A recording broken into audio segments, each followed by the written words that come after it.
I was going to start with, here's where it all began, but I'll just say right now for the record, I began in 1981.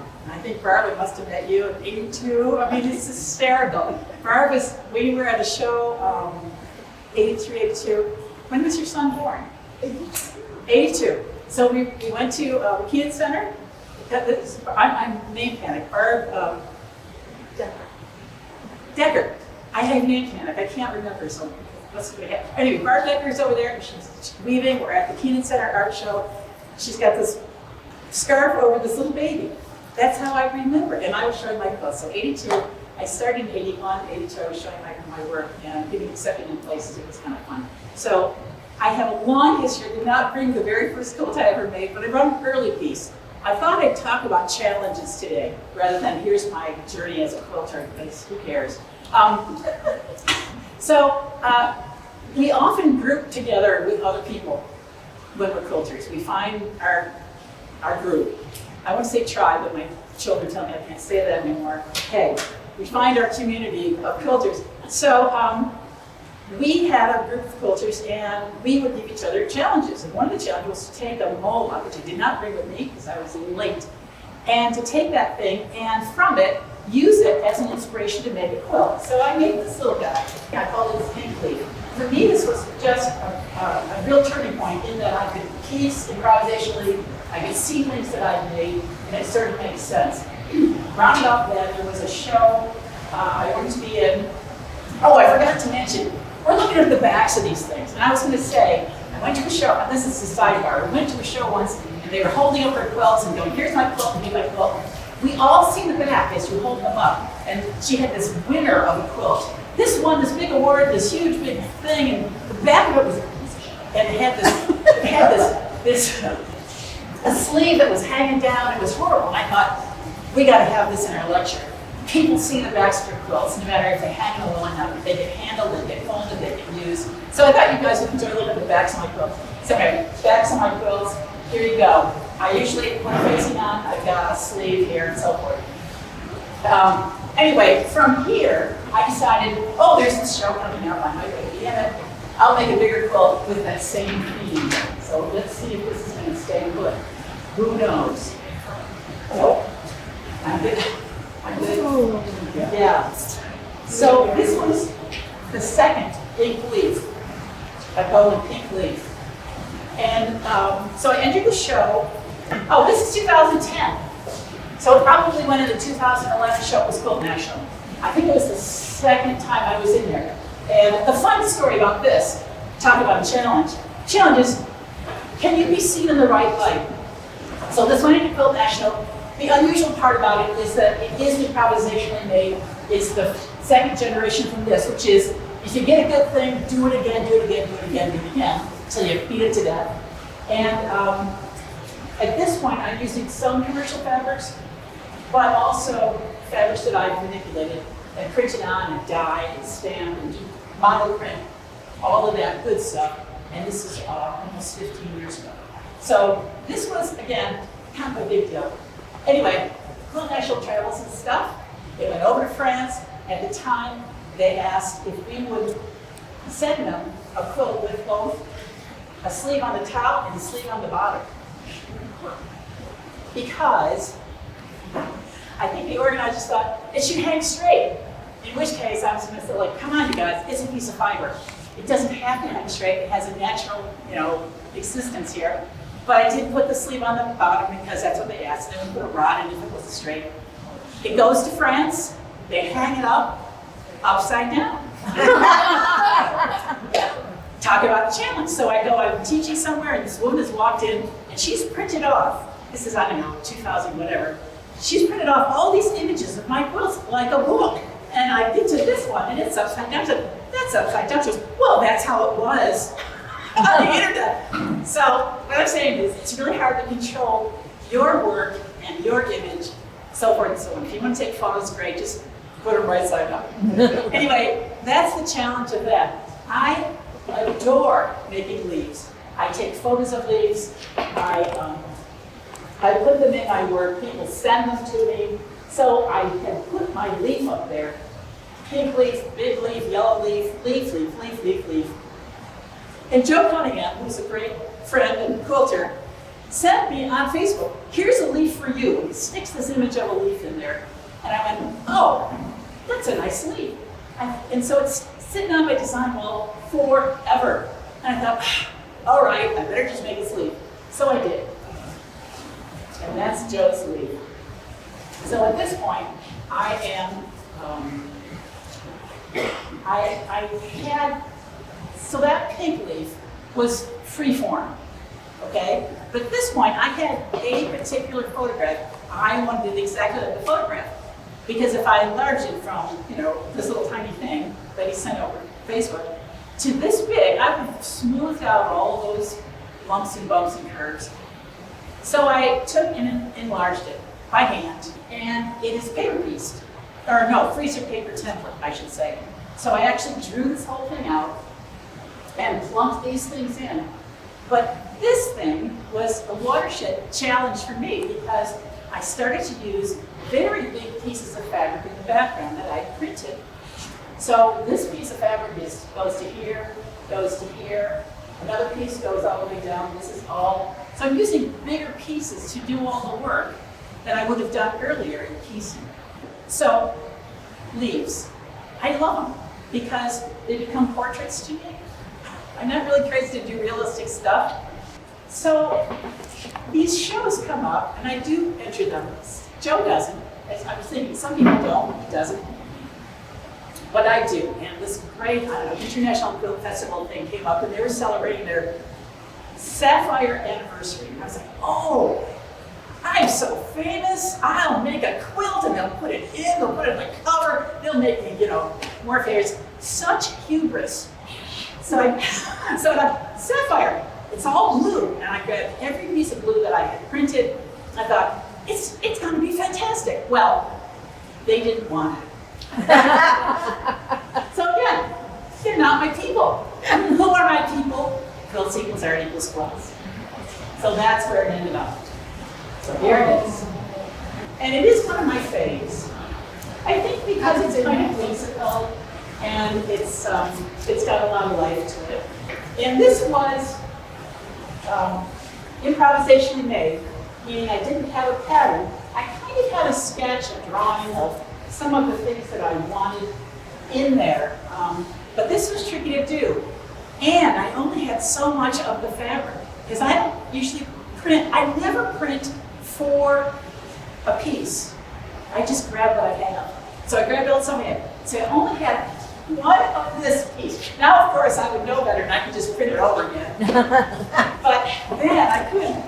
So these guys had to land exactly in one spot, in which case I used the freezer paper template method, if you've ever used that.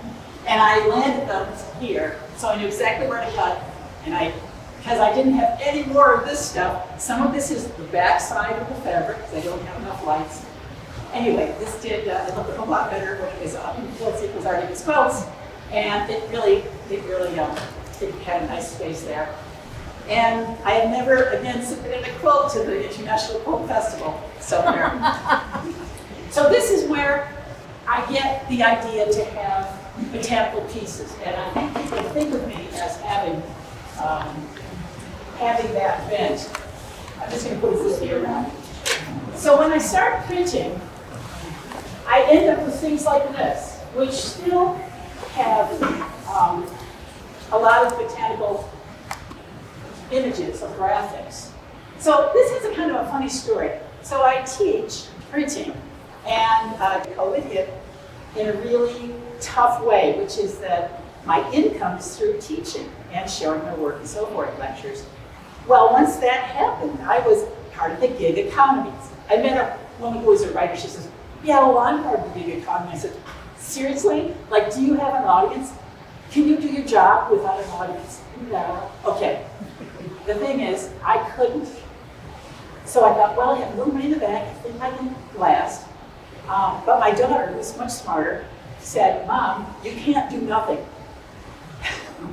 So while everybody cleaned out their closets, I flipped over to teaching, which was great. So a bunch of people were in a class, They wanted a bigger class, a longer, more intense class. So I said, okay, we'll meet twice a month for 7 months. But I traveled. At this point, COVID opened up, I was back traveling. So I was in Portland teaching, and I had a class. So I asked one of the students, do you mind if I take your studio? This is a little long story, I'm trying to make it short. She said, sure. So we hooked up and we did the class at her studio, and we were printing fabric. This is what we were doing. And we print live. The class is live, we don't record it. We go live. So I'm printing all these fabrics. And she's got this drying rack full of my fabrics, and I thought, keep them. What am I going to do with them? They're yours, I did them here, keep them. A few months go by, and she sends a package in the mail. She says, I can't use these are yours, not mine. And she has her own voice, her own style, her own whatever. So she sent them back, and I thought, there's a challenge. So I thought, what if I just use that pile of fabrics and see what I get? This is the pile of fabrics. These are the fabrics I printed there, that, this, that. I printed all of these that day at her studio, which is kind of cool. That got into Quilt National. I was pretty happy about that. So they had this, and during the opening, a whole bunch of curators and museum professionals and dealers kind of walked through, and they were looking for edgy and strange, and I could be wrong. But anyway, they kind of walked right by mine, and I think I said to someone, they just don't want happy. Because none of the stuff they were choosing was really uplifting. So I thought, anyway, that's the story behind that. The challenge, I give myself these strange little challenges. Can I do such and such? The mola, can I do something inspired by the mola? Can I make something for sapphire quilts? I still like that a lot. I was going to talk about another challenge. There was a show at a college somewhere, and it was called Textiles in a Tube. And the point is, you can make insipid anything you wanted, as long as it fit in a mailing tube 3 feet, 3 inches in diameter. And I thought, that's such a cool challenge. So I took it on, and I thought, how much stuff can I shove in? You're looking at the back, but the fun part is that I realized to shove it in that tube, it folded once and rolled up. I couldn't put in a batting, but it needed to be technically 3 layers. So for me, this is experimental. I used tulle. And lots of strange techniques in order to do this. Oddly enough, I did a bunch of little sketches on the machine. You guys know how to do that. Make a little sketch by sewing chunks of things together. And I enlarged it using freezer paper. So this die was a sketch that I enlarged, and I'm sure the sketch was 4 feet by 6 feet. So what happens is if I was going to recreate that sketch, I would have smoothed out the angles. It wouldn't have the same character. So I actually had pieces of freezer paper that were that size. For some of you, you're like, this is totally boring, but for some of you, it's like, oh, genius. yeah, that's how she did it. So, and I did lots of strange techniques there. And this is pretty early, 2010. I drew on it straight with paint and did lots of strange things, and I used materials that I don't usually use. So for me, this was a great learning lesson, and even though in my current work I stick to pretty straight stuff, but this was a great piece to learn about. I teach how to print. This is a print. This is one piece of fabric. I didn't cut up anything.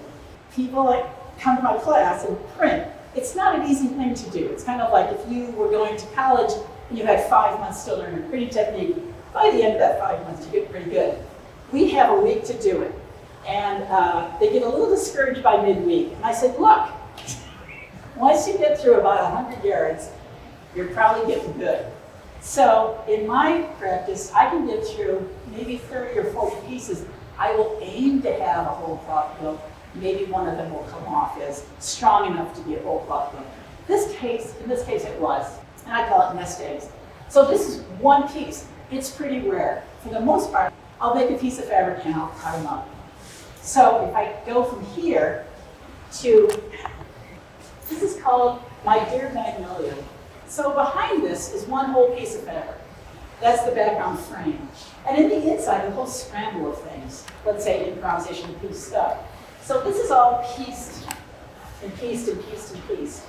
And I inserted it into this frame. So I teach a class called Within the Frame, just because it's lots of fun to scramble and then see if I can get it to kind of move in and out of, and to, what's the word I'm looking for? To either show where the frame is or to hide it completely. So for me, the challenge is that push and pull of what happens with the artwork. So the next guy that I use, not the next guy, this guy, which is pretty big. This is 8 feet by 8 feet, and I think I submitted this to Quilt National, didn't get in, but I think they had a height restriction, and I was like, oh, that'll fit. It's about 8 feet tall, but it is a square within a square, which is a very traditional quilt pattern, or composition, I should say composition. And in this case, the entire background is not one piece of fabric, but it's a whole scramble of one I don't know, type. It's thematic, thanks, Carol. But the inside is a great scramble. So in some cases, it moves into the background, like here, but in some cases, it's really standing out, which I really enjoyed making this thing.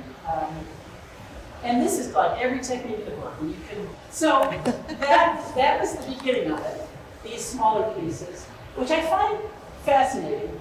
And then this, which got really large. And then I decided, what happens if you can really make these squares disappear? So I worked on this. So I try to see what it is saying. I don't have a plan when I start. But this seemed to have like everything on the menu. So I call it a la carte. In this case, I was using really big pieces of printed fabric that I didn't need to cut apart in order to get sections. You with me? So this, try to find a joint. Here's a joint. This whole piece, off to the edge, is one whole piece of fabric. Yeah? In which I've hidden a square, which I think, I have to find it. I think it's here. There. And there's a piece, there's another piece here. So this thing is this, with this in the middle of it, which sinks right into it. Doesn't mean much to you, but for me it's a real challenge. Can I get it to just sort of look like it's part of that piece of fabric? The same thing happens here. It's a little more obvious where I've taken this square, but it isn't obvious that I put square right here.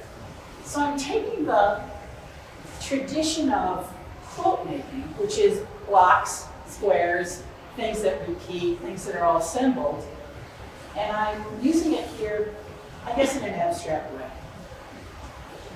There's a couple more squares, you can find them, maybe. This, here, I think this, not much here. I did a little cheating on this signal. One thing I do want to try when I'm working is to have whatever this value is, to move across to the next, and to obliterate this line that runs all the way down. So if I can get the same color here and here, then I won't see that it's actually divided in half. So now I have too much fun printing fabric, and I'm using things that are not complex. I'm using the whole piece of fabric as much as I can, because that's where all the work is. So this guy is called, I didn't know what to call it, but it had to do with gardening. And all I could think of was the devil's garden. So it has enough botanical things in it for me to latch onto these guys. And most of these pieces, I hate to say it, are demonstration pieces. So when I teach, especially live, people, 20 people, 15 people standing around, and I'm printing, people say, oh, you must get all these ideas from your students and you take them back with you and you use them, like, what's that called, plagiarism. And I'm thinking, no, it's funny, what what I discovered from the very first time I did this live, I went home and I looked at the stuff I printed and it was strange. It wasn't conservative. It had all these strange parts to it. And I realized that if I print while I'm talking, or my brain isn't working so heavily, I can come up with much more interesting pieces of fabric that I don't have to cut up so much to get to work. And for the most part, that's what this is. This is one big piece that I did in a demonstration. It's really fascinating. I mean, these are sort of tryouts, right? I often will print and then I will drop a color behind later. But for the most part, it's the strange thing that happens when you're not thinking. And to do your work without thinking is really hard to do. You know, maybe if you have a dog that interrupts your stuff. Anyway, so I think just because of the chroma, I decided I had to do it with the Devil's Garden. You can think of it as weeds, or something like that. So we get to where, what was the last thing I made? There was a show in a cafe, of all things, but I happen to like this place. It's a little cafe in Rochester, and they have a bunch of walls, and they rotate them in every month. So I have a friend who's a painter, and I've kidded her for years, and I said, Judy Goringer, I said, I would love to have a show years ago. I said, and I want it to be called I Want to Be Judy. And she just freaked out. She couldn't stand it. Anyway, she was asked to do a show alone. I said, well, let's do it together. But you paint square. I quilt in squares. I said, let's just have a show called Be There, Be Square. Great. So I had to make work for that. And this is one of them. I think it's a great way of looking at the fabric doing the work really minimally. I mean, I did not do a lot of piecing. I did a lot of printing. So this thing is pieced. Here's my square in there. But I think this whole thing to here, and then this, is that piece of fabric. So I'll have a piece of fabric. Here's my fabric. If I cut it down the middle and put the head on top, here's the foot, here's the other foot. You with me? I can have it look, let me tell you guys, who are quilters, you can have it look as though you printed a big 6-foot piece of fabric. So that's this. Parts of it got extended here, so they're blending in here, so it looks like, that's all one piece. It's not, it's all pieced in together. It's moved over here, I think. And then I've got this piece. So there's very few pieces of fabric in here. Maybe 3 or 4, which I kind of like. And there's not a lot of editing. I forgot what I called it, sleight of hand. Didn't know what to call it, sleight of hand. And this guy was the last thing I'd made, almost. I had one more, but I had to quilted it, and I ran out of time, and I'll tell you why in a second. So this guy, I think, is just 2 pieces of fabric. And again, most of the work is coming through the printing. So it's printing that's doing all the work. I like to be able to pull one element up to the other. And it seems to work like these. And this, again, this is something I brought home from teaching a class, and it was a demo. These demo prints are great fun. So the printing techniques are usually silk screens. That's my go-to. And so I'll have, I think, on my floor, lined up, you know, some people have a beautiful little rack. Mine's like, there, it's over there.